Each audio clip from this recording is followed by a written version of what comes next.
बिस्मिल्लाहिर्रहमानिर्रहीम। अस्सलाम वालेकुम नाज़रीन, मैं हूँ साकिब बशीर। मेरे साथ मौजूद हैं हसनात मलिक साहब। आज सुप्रीम कोर्ट में अदालती साल का पहला दिन और एक बड़ी तकरीब जो है वो सुप्रीम कोर्ट में हुई। आज की जो तकरीब थी उसमें चीफ जस्टिस याह्या अफरीदी उन्होंने भी इस तकरीब से खिताब किया और इसके अलावा अटॉर्नी जनरल जो वाइस चेयरमैन है पाकिस्तान बार काउंसिल के और सदर हैं सुप्रीम कोर्ट बार एसोसिएशन के, उन्होंने भी खिताबात किए। आज की तकरीब का मुख्तसर अहवाल तो मैं आपके सामने रखता हूँ, लेकिन उसके बाद हम तबसरा लेंगे हसनात मलिक साहब से कि जुडिशरी के अंदर जो एक रिफ्ट है, जो एक आप इख्तलाफात कह सकते हैं। जस्टिस मंसूर अली शाह का चंद दिन पहले जो है वो एक ख़त आया, तो उसके ख़त के भी कुछ जवाब जो है वो आज जस्टिस याह्या अफरीदी ने अपनी इस तकरीर में देने की कोशिश की।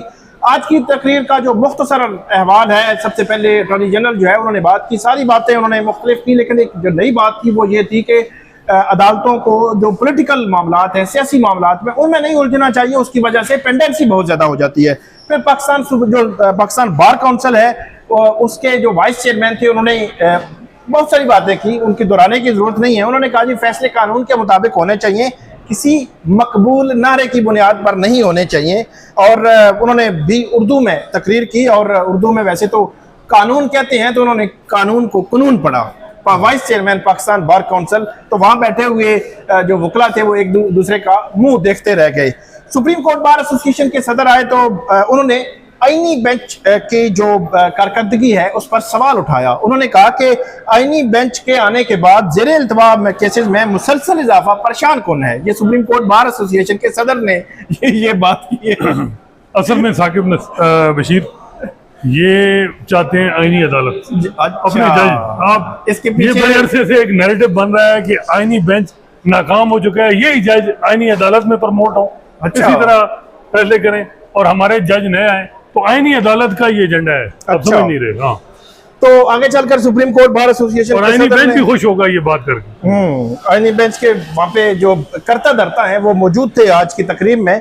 तो उन्होंने डायलॉग की बात की। वैसे तो जो सुप्रीम कोर्ट बार एसोसिएशन या पाकिस्तान बार काउंसिल के करने के जो काम है उनमें तो वो नाकाम हमें नजर आते हैं, लेकिन उन्होंने कहा जी डायलॉग बलूचिस्तान के इशू पे डायलॉग होना चाहिए, और हालिया तरमीम की भरपूर उन्होंने तारीफ की। सुप्रीम कोर्ट बार एसोसिएशन ने जो 26वीं आईनी तरमीम है, सुप्रीम जुडिशल काउंसिल की कार्रवाई पब्लिक करने का उन्होंने मुतालबा किया, और ये भी कहा कि कोर्ट फीस जो है वो कम की जाए। इसके अलावा जब CJP आए चौथे जो मुकर्रर थे, तो उन्होंने 3-4 बातें की इंपॉर्टेंट। उन्होंने कहा गाड़ियां हमने 9 से 2 कर दी हैं। वो कहते हैं हम रेड जोन में रहते हैं, तो इसलिए इतनी सिक्योरिटी की जरूरत नहीं। अगर तो रेड जोन से बाहर जाना हो, शहर से बाहर जाना हो, फिर हम उसके लिए सिक्योरिटी के इंतजाम। मैंने अपनी जो है वो मेरा जो प्रोटोकॉल है उसके में 9 गाड़ियां थी, तो वो हमने 2, क्योंकि रेड जोन में सिक्योरिटी का कोई इशू नहीं है। ये बताएं याह्या अफरीदी साहब ने कौन सा काम तारीखी किया है, या कौन सा मामला जिससे कोई थ्रेट हो?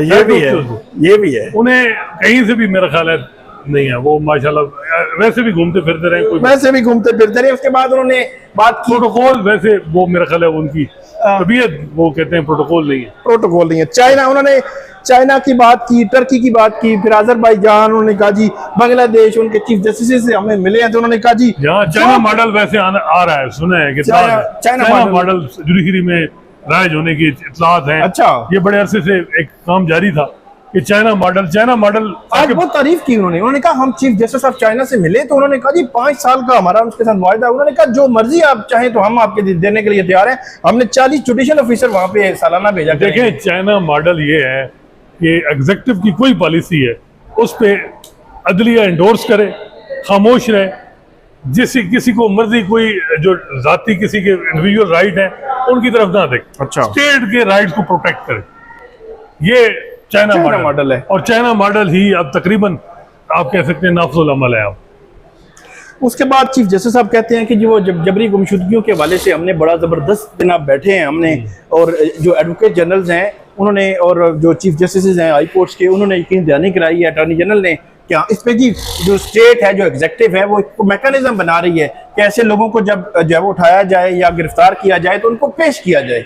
तो ये जबरी गुमशुदगी का भी उन्होंने क्रेडिट लिया कि इसको हमने बड़ा जो है देखा है। उसके बाद उन्होंने कहा कि डिस्ट्रिक्ट जुडिशरी और अदलिया के लेवल पर जो मुदाखलत का इल्ज़ाम आता है उसको एड्रेस करने के लिए हमने एक मैकेनिज्म बनाया है कि डिस्ट्रिक्ट जुडिशरी में गिलगित बल्तिस्तान के एक मजिस्ट्रेट में बैठा हुआ जो मजिस्ट्रेट है वो भी अपने आप को अकेला जो है वो महसूस नहीं करेगा, कि उसको पता होगा कि मुझे अगर किसी ने जो है वो अप्रोच करने की कोशिश की तो मैं चीफ जस्टिस ऑफ पाकिस्तान तक बचा सकता। अभी अगर इरशाद हसन खान की मार्शल्लाह अदवार में वो भी चीफ जस्टिस जी, उनकी तकारीर देखें जी, अनवारुल हक की तकारीर देखें, इसके अलावा जो अब्दुल हमीद डोगर की देखें जिन्होंने पीसीयू की, वो भी इसी किस्म की तकारीर होती है। अच्छा, इसी तरह की कॉस्मेटिक चेंजेस को करके प्रमोट किया जाता है। असल जो चीज है जो आप बताएं तो मैं आप यानी है कि क्या याहिया अफरीदी साहब ने बात की कि हमने लोगों का जो ट्रस्ट है जुडिशरी में वो बहाल करने के लिए कोई इकदाम किए? एआई वो कह रहे हैं हम एआई 6 महीने बाद एआई को नाफिज कर देंगे। एआई क्या मतलब है? आर्टिफिशियल इंटेलिजेंस, ताकि जजेस और आसानी हो जाए। अच्छा, इसके बाद उन्होंने डिस्ट्रिक्ट जुडिशरी के वो बात की मुदाखलत के हवाले से, कि मुदाखलत के हवाले से हमने रोकने के लिए बड़ा मैकेनिज्म बनाया है। अच्छा। फिर अटॉर्नी जनरल की उन्होंने तारीफ की कि 2 अरब रुपया उन्होंने हुकूमत से लेकर दिया है, और सोलर और ई लाइब्रेरीज हम डिस्ट्रिक्ट लेवल पे दूर दराज इलाकों पे जो मसाइल हैं वो हम जो खत्म करने जा रहे हैं। मुदाखलत की वैसे जरूरत है अब? ये है वैसे। मुझे ये बताएं, उन्होंने चीफ जस्टिस सरफराज डोगर साहब को कहा है कि मतलब हर चीफ जस्टिस को कहा है, इस्लामाबाद हाई कोर्ट के चीफ जस्टिस को भी कहा है कि मुदाखलत के हवाले से ये मैकेनिज्म है जो बेनिफिशियरी है मुदाखलत के। मुझे ये बताएं 26वीं तरमीम एग्जीक्यूटिव की इंटरफेरेंस अलाउ कर रही है, लेजिटिमेट कर रही है, उसके बेनिफिशियरी अब्दुल हमीद सरफराज डोगर 16वें नंबर से लाए गए, उनको एक वार्ड से चीफ जस्टिस बने। उससे बड़ी इंटरफेरेंस क्या है कि सीनियर जजेस को जिस तरीके से किया वो उन्होंने उनको बाईपास किया, सुपरसीड करा। पेशावर हाई कोर्ट में जो और अभी फुल कोर्ट में क्या हुआ है? High court Islamabad high court, जी इस्लामाबाद, पेशावर हाई कोर्ट में जूनियर जज को लाए, वो अब यहाँ जो है वो इंटरफेरेंस रोकेंगे जो बेनिफिशियरी हैं। बलूचिस्तान हाई कोर्ट के चीफ जस्टिस एग्जीक्यूटिव के बेनिफिशियरी, क्योंकि उन्होंने सीनियर मोस्ट को इग्नोर किया, कामरान मुल्ला खेल को। इसी तरह लाहौर हाई कोर्ट में आलिया नीलम को हुकूमत नहीं लाने दे रही थी, हालांकि याहिया अफरीदी साहब और 6 जजेस ने कहा कि उनको लाए नहीं। तो ये जजेस जो इंटरफेरेंस, और याहिया अफरीदी खुद है 26वीं तरमीम के बेनिफिशियरी हैं, जो तीसरे नंबर से आए हैं, वो अगले 2-3 साल चीफ जस्टिस नहीं बन पाते। वो अब कौन सा एग्जीक्यूटिव की इंटरफेरेंस रोकेंगे, डोमिनेंसी रोकेंगे? ये खुद इटसेल्फ है। और दूसरा ही बात यह है कि जो निज़ाम नाफिजुल अमल है 26वीं तरमीम के बाद साकिब, अगर कोई जज हुकूमत को नाराज करेगा वो फारिग हो जाएगा, क्योंकि उसकी परफॉर्मेंस चेक करनी है जुडिशियल कमीशन, जहाँ डोमिनेंसी एग्जीक्यूटिव की है। अगर कोई जज नाराज करेगा उसकी प्रमोशन नहीं होगी, जुडिशियल कमीशन में उसको वोट नहीं मिलेगा। मुझे बताएं, याहिया अफरीदी साहब मिन्नतें तरले करते रहे मियां गुल को चीफ जस्टिस बनाने के लिए, अगलों ने नहीं बनाया। ये कहते रहे कि हम जी सुप्रीम कोर्ट से, लाहौर हाई कोर्ट से एक जज को चीफ सुप्रीम कोर्ट में नहीं लाएंगे। अगर हम मानते कि इन्होंने मीडिया में बड़ी बड़क मारी थी कि हम देखें अगर उनकी बात सुनते तो हम उनको लाते ना जो वो लाना चाह रहे थे। तो वो फिर उन्होंने 2 हफ्ते बाद मैसेज दिया कि हम ला रहे हैं, जो करना है करें। और फिर उसके बाद अभी उनका नोटिफिकेशन भी नहीं था, उनको उसमें आईनी बेंच में भी शामिल करवा दी। तो अब अच्छा भी नोटिफिकेशन नहीं हुआ था और आईनी बेंच में शामिल हो गए। देखिए इस वक्त नहीं, उसकी मीटिंग का ऐलान हो गया था, जो ही हो गया दूसरे दिन। देखिए इस 26वीं तरमीम के बाद जुडिशियल सरेंडर हो चुका है। अगर आप देखें 26वीं तरमीम का एक लफ्ज, इसका मतलब है सरेंडर टोटल। अब ये सरेंडर हो चुकी है सारा कुछ, और कहते हैं जी हम एग्जीक्यूटिव से ये कर रहे हैं। अब तो जरूरत ही नहीं है। अब मुझे बताएं, ब्यूरोक्रेट तो फिर भी कोई पोजीशन ले लेगा। कौन सा जज जो अपनी प्रमोशन को खराब करने के लिए पोजीशन लेगा? ये वो चीजें थी जो डिस्कस करने की मंसूर अली शाह ने जो बातें की थी, उनको डिस्कस करना था, अच्छी बातें। इसके अलावा तो ये सारी चीजें मैंने बताया कि इरशाद हसन खान इससे अच्छी तकरीर करते थे, अनवारुल हक भी में भी अच्छी तकरीर करते थे। जस्टिस मुनीर इनसे बड़े जज थे जिन्होंने डॉक्ट्राइन ऑफ नेसेसिटी से वो पूरा वो किया सिस्टम। जस्टिस मुनीर की जो जुरिस्प्रूडेंस जो आम केसेस में, वो अभी भी लोग बड़े मुद्दा हैं, कहते हैं कि उसने बड़ा काम किया है पाकिस्तान, लेकिन उसने वो जो फैसला किया वो नजरिया जरूरत के तहत जो असम्बली तोड़ने वाले जो इकदाम था उसको एंडोर्स किया, उसके बाद उसकी क्या हालत है? यहाँ तो अपना इंस्टीट्यूशन सरेंडर हो चुका है। अब मुझे बताएं, इस इंस्टीट्यूशन में सबको पता है, ये जो कहते हैं कि हम डिसिप्लिन, हम वो ट्रांसपेरेंसी लाए, मुझे बताएं वो अरबों रुपए का जो केस कराची से आया, वो ग्रीन ट्री, वो जो कंपनी का केस, एक दिन फाइल होता है, दूसरे दिन लग जाता है। और उसमें इतलात ये है, मुझे उस केस के एक वकील ने बताया 1 अरब रुपया तकरीबन फीसों की मद में वकीलों को दिया जा चुका है, दोनों तरफ से। 1 अरब रुपया, 1 अरब रुपया तकरीबन। एक वकील ने कहा जी 25 करोड़ रुपया दे, मैं हर तरफ से मामला ठीक करूँ। और अब और भी कई हैं ऐसे।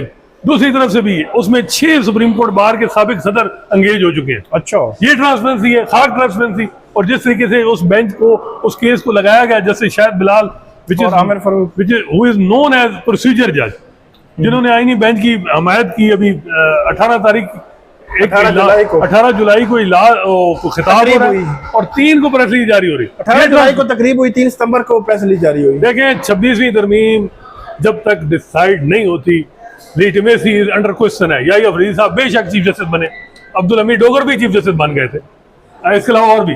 देखिए, सुप्रीम कोर्ट की जजमेंट है कि अगर आईनी, एक तो कॉन्स्टिट्यूशन ये कहते हैं विल ऑफ द पार्लियामेंट को रिफ्लेक्ट हो रहा है। मैं समझता हूँ कि विल ऑफ द पार्लियामेंट तो चले ठीक है, ये विल ऑफ द पीपल नहीं है। उसके बाद अगर ये है भी, तो क्या कल अगर पार्लियामेंट कहती है कि जी ये जज घर जाए, हम ये कैबिनेट ऐसी कोई केसेस के लिए इधर बिठा देंगे, क्योंकि जरूरत नहीं है। या आईनी बेंच में जिस तरह वो असर मिलाना साहब कहते हैं कि हर दौर, पूरी दुनिया में जब भी जहां भी जुडिशियल डिक्टेटर आए, अथॉरिटेरिज्म आई, वहां इस किस्म के बेंच बनाए गए जहां सिक्योर किया जाए अपने मामलात को। तो ये वो चीजें हैं, जब तक 26वीं तरमीम डिसाइड नहीं होती, ये जो इकदाम हैं इनकी कोई अहमियत नहीं है। ये तो तकरीर अगर सुप्रीम कोर्ट के रजिस्ट्रार करते, उस लेवल की तकरीर थी कि हमने सुप्रीम कोर्ट में ये काम किया। चीफ जस्टिस की तकरीर होती है कि लोगों का एतमाद अपने आप पे, कौन सी बात आपने लोगों का ट्रस्ट डेवलप करने की है। आप कहते हैं जी वो जो है वो एग्रीव्ड है मंसूर अली शाह और मुनीब अख्तर, लेकिन आप बेनिफिशरी हैं। केस जब तक 26वीं तरमीम का साकिब नहीं लगता, ये सुप्रीम कोर्ट की कोई लेजिटिमेसी नहीं। बेशक ये 5 साल, 10 साल, 15 साल बैठ जाए, एक ना एक दिन इनको सारी चीजों का जवाब फिर देना होगा।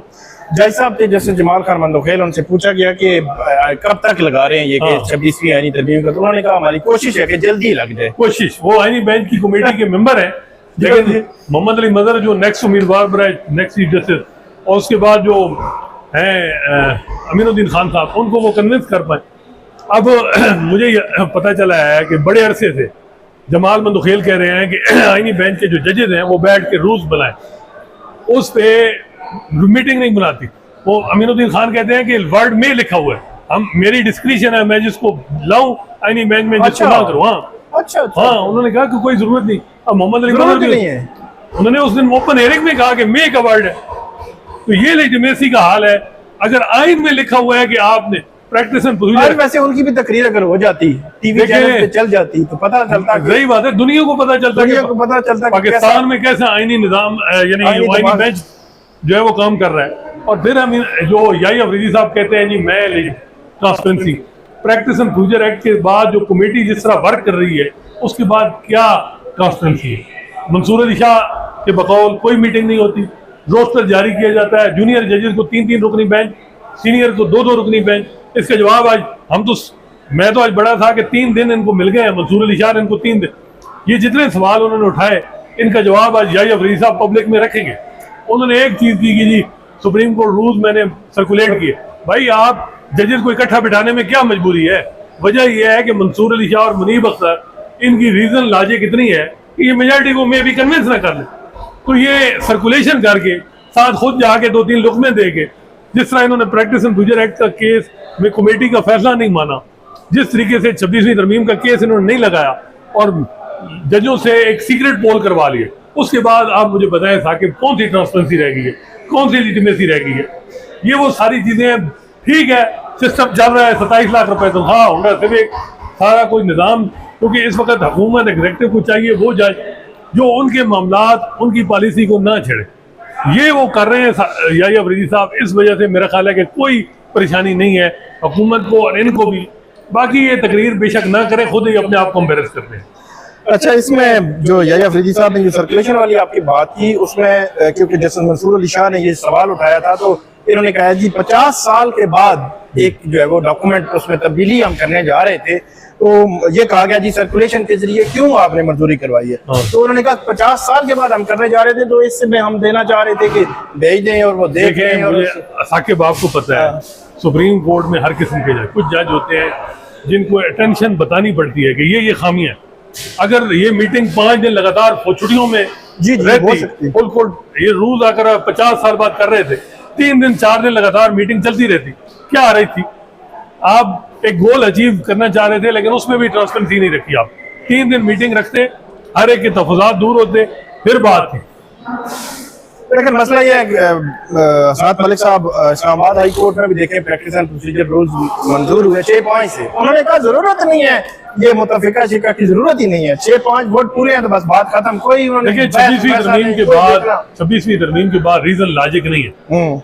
26वीं तरमीम के बाद वोट मैटर करते हैं, और वोट वो जो 26वीं तरमीम के बाद बने यानी उसके जरिए बने हैं, और जिनको बेनिफिट हो रहे हैं वो फिर हुकूमत के साथ हैं। यही सिलसिला चल रहा है। तो मुझे ये बताएं कि अगर जजेस ही डिबेट नहीं करेंगे, आज याहिया अफरीदी ने कहा जब जुडिशल कमीशन की 31 मीटिंग हुई, 31 मीटिंग में आपने सरेंडर किया, आपने 50 के करीब एग्जीक्यूटिव के प्रो एग्जीक्यूटिव माइंडेड जजेस को अपॉइंट करवाया, आपने प्रो एग्जीक्यूटिव जजेस को एलिवेट करवाया। ये एक संगीन किस्म का चार्ज है कि आपकी, मुझे बताए यूनानिमस कितने जज अपॉइंट हुए हैं जुडिशल कमीशन सुप्रीम कोर्ट में? मेरा ख्याल है कोई आपको इक्का दुक्का ही कोई मिलेगा, बहुत मुश्किल है। मतलब 1 या 2 3 वो शफी सिद्दीकी साहब को शफी सिद्दीकी शायद किया गया या और जी। हालांकि शफी सिद्दीकी साहब कौन से मतलब अच्छे जज हैं, हर लिहाज से रीजनेबल जज, बिल्कुल। लेकिन मसला ये है कि जब एग्जीक्यूटिव की वोटों से जज अपॉइंट होंगे तो फिर क्या? याहिया अफरीदी साहब तो जस्टिस मियां गुल हसन औरंगजेब उनको बनवाना चाहते थे, बार बार उन्होंने कन्विंस करने की हाथ जोड़े। हालांकि अब देखिए ना, वो सारा कुछ था। अगर ये आमिर फारूक को वोट ना देते ना याहिया अफरीदी, तो आमिर फारूक सुप्रीम कोर्ट में ना आते। ये अगर सरफराज डोगर की एंडोर्स ना करते तो ये कहते कि नहीं भाई पहले इतना सीनियरिटी बताएं। ये सारे इनकी पूरी इयानत है। अब माजरत के साथ क्या कहते हैं, ये एसजीसी पे उन्होंने कहा 64 जो फैसले हो चुके हैं, जो कंप्लेंट्स थी 72 जो एसजीसी मतलब सुप्रीम जुडिशल काउंसिल के मेंबरान के पास 72 गई हुई है। अच्छा, इसका मतलब है उनके पास पड़ी हुई है कि आप असेस कर उसके लिए खबर ये है कि 14 तारीख सरफराज डोगर साहब आ रहे हैं सुप्रीम जुडिशल, 14 सितंबर को। अब ये अलमिया देखें कि सुप्रीम जुडिशल काउंसिल के वो मेंबर हैं, वो सरफराज डोगर जो लाहौर हाई कोर्ट में 15 नंबर पे थे, जिनको याहिया अफरीदी साहब यहाँ लाए, कहते रहे सीनियरिटी इसको इनकी बॉटम लाइन है। याहिया अफरीदी नहीं मानते, ये अलमिया है। याहिया अफरीदी साहब का फेलियर है, माने कि मैं कुछ नहीं कर सकता, मैं बेबस हूं कि मैं जज को चीफ जस्टिस नहीं बनाना चाह रहा था लेकिन हुकूमत ने बना दिया। ठीक है, सरफराज डोगर अब वो जुडिशल इंटरफेरेंस पे भी पॉलिसी बना रहे हैं, मिसिंग पर्सन पे भी पॉलिसी बना रहे हैं। अब वो जजेस निकालने के लिए भी वो आ रहे हैं, और उसके लिए आपको भी पता है कि इस्लामाबाद हाई कोर्ट के जो 5 जज हैं उनके खिलाफ कंप्लेन जो है वो अभी पेंडिंग है। वो लेकिन उनमें तो वो नहीं बैठेंगे ना, क्यों नहीं बैठेंगे? कॉन्फ्लिक्ट ऑफ इंटरेस्ट तो देखें वो होता है मर्जी जज की। और आपका क्या ख्याल है सरफराज डोगर साहब? वो तो बेंच पे मर्जी होती है, या तो नहीं, जज पे मर्जी। आईनी तौर पे जज मतलब सुप्रीम जुडिशल काउंसिल में जस्टिस सरफराज डोगर की मर्जी होगी कि वो उससे उठे या ना उठे, बिल्कुल, जब कॉन्फ्लिक्ट ऑफ इंटरेस्ट आ जाए। जब 5 जज उनके खिलाफ एक कानूनी जंग सुप्रीम कोर्ट में लड़ रहे हैं, डायरेक्टली वो मतलब मामलात हैं, चीजें हैं, तो उसमें फिर वही बैठकर उसका फैसला कर बिल्कुल देंगे। मेरा ख्याल उनको जो जुरिस्प्रूडेंस यही है कि जज ने खुद डिसाइड करना है। अच्छा, और आपसे ज्यादा कौन जानता है कि डोगर साहब उठेंगे या बैठेंगे? वो खत लिखे थे जस्टिस बाबर सत्तार। तो देखें, ये जो याहिया अफरीदी साहब किस दुनिया में रह रहे हैं, इनकी जो तकरीर है, मुझे बताएं ग्राउंड रियलिटी से कितनी दूर? एक वो चीज जो बात की हो, आप चीफ जस्टिस पाकिस्तान है, आप पूरे इंस्टीट्यूशन के चीफ हैं, आप ये जो है ये रिश्तार लेवल की ऑटोमेशन और ये चीजें ये भी अच्छी हैं, लेकिन आपने जो असल चीज है वो इंडिपेंडेंस सिक्योर करानी है। आपने 26वीं तरमीम जो अंडर क्वेश्चन है उसको डिसाइड करवाना है, ना आपने लगाया ना आईनी बेंच को करने दिया। अब इतलात ये है कि वो नजर अब्बास वाला केस था कंटेम्प्ट, हालांकि वो इन्फ्रक्चर्स हो चुका है, उसमें जजमेंट अब लिखी जा रही है, उसमें सपोर्ट मिलेगी। आईनी बेंच याहिया अफरीदी साहब को तहफ़्फ़ुज़ देता है, याहिया अफरीदी साहब आईनी बेंच को देते हैं। अब मंसूर अली शाह साहब पे बेबी क्वेश्चन हो, लेकिन मेरा ख्याल है कि मंसूर अली शाह और मुनीब अख्तर, आज आपने एक नोट किया कि 4 जज जो हैं वो फौरन निकल गए। मंसूर अली शाह, मुनीब अख्तर, अतर मिनल्ला और आयशा मलिक, 4 जज फौरन निकल गए, उन्होंने हाथ भी नहीं मिलाया चीफ जस्टिस। इसके अलावा कुछ जज कर्टसी में, लेकिन मुझे और आपको ऑफ द रिकॉर्ड मिले हैं, उन्होंने हाल बताया, यकीन करें उन्होंने वो रोए नहीं है, लेकिन जो हालात हैं वो मैं आपको बताऊं, जिस तरीके से वो बता रहे हैं कि जो हालात इस वक्त, फिर जो है वो उसके बाद जिस तरीके से आज हुई सूरत हाल, तो आपने कौन सा काम किया आप इस वक्त देखें वो जज जो हुकूमत के फेवरेट हैं वही ड्राइविंग सीट, वही चीज़ों को चला रहे हैं। तो मेरा ख्याल है कि जो फुल कोर्ट मीटिंग है आज की वो इम्पॉर्टेंट है। उसमें मुझे लगता है कि मंसूर अली शाह वहाँ फिर रीइटरेट करेंगे कि मेरे ये सवाल है, इनका जवाब दिया जाए। अब वहाँ अंदर की जो स्टोरी आएगी वो बड़ी इंपॉर्टेंट होगी, और याहिया अफरीदी साहब में भी वहाँ कुछ बताएं एक एक करके। लेकिन एक चीज़ आपने देखी, आपने भी एक आईनी बेंच के मेंबर से बात हुई, याहिया अफरीदी साहब को वो आईनी बेंच के जजेस और खासकर कमेटी जो मेंबरान सपोर्ट कर रहे हैं। जी जी बोल नंबर पूरे हैं याहिया अफरीदी साहब के पास। नंबर तो 7 जज नए आप ले आए हैं मौजूदा। उस वक्त जो 15 जज थे ना, असल वो वहाँ से कहानी शुरू होती है। 26वीं तरमीम के बाद आप बेनिफिट हो के एक जज जो है वो आ गया है, उसने क्या डिसाइड करना है? बिल्कुल बिल्कुल बिल्कुल। या तो फिर ये है कि जिस तरीके से सलाउद्दीन पवर पे सवाल उठा तो रिक्यूज करके, अब 7 जज क्या रिक्यूज करेंगे?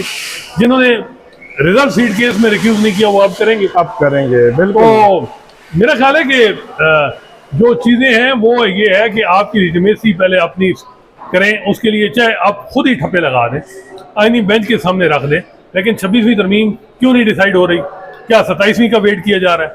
अब जो इस वक्त बरसर इक़्तिदार बार ग्रुप है वो कि इसका महीना रह गया, इस महीने के बाद ये ख़त्म हो जाएगा, पाकिस्तान बार कौंसिल और सुप्रीम कोर्ट बार के इलेक्शन हो रहे हैं, ये सारे 27वीं तरमीम के हामी।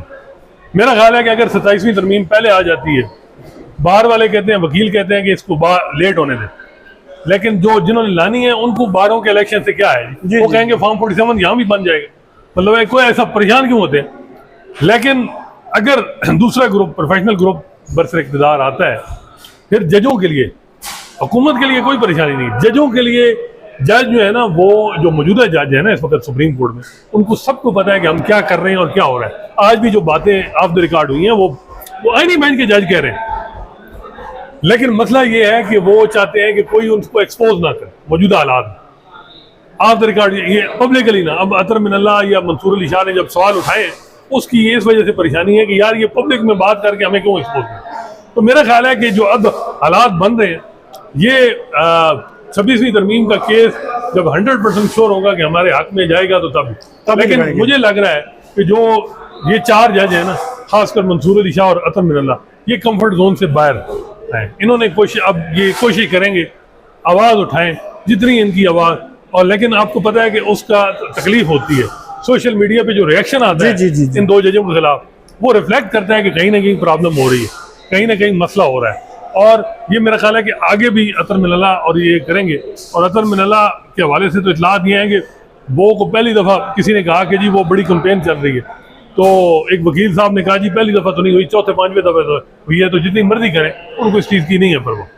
तो मेरा ख्याल है कि मंसूर अली शाह और अतर मिनल्ला ये अब एफर्ट तो करेंगे, लेकिन इनके साथ ये भी मैं आपको बता दूं बहुत कम जज होंगे, ज़्यादा नहीं होंगे। देखते हैं कि आज की जो full court meeting administrative side पे होने जा रही है उसमें क्या होगा। अगली वीडियो में आपको उसके हवाले से भी अपडेट करेंगे, हमें फीडबैक दीजिएगा। आज लाहौर हाई कोर्ट की चीफ जस्टिस की भी कोई तारीख हुई है?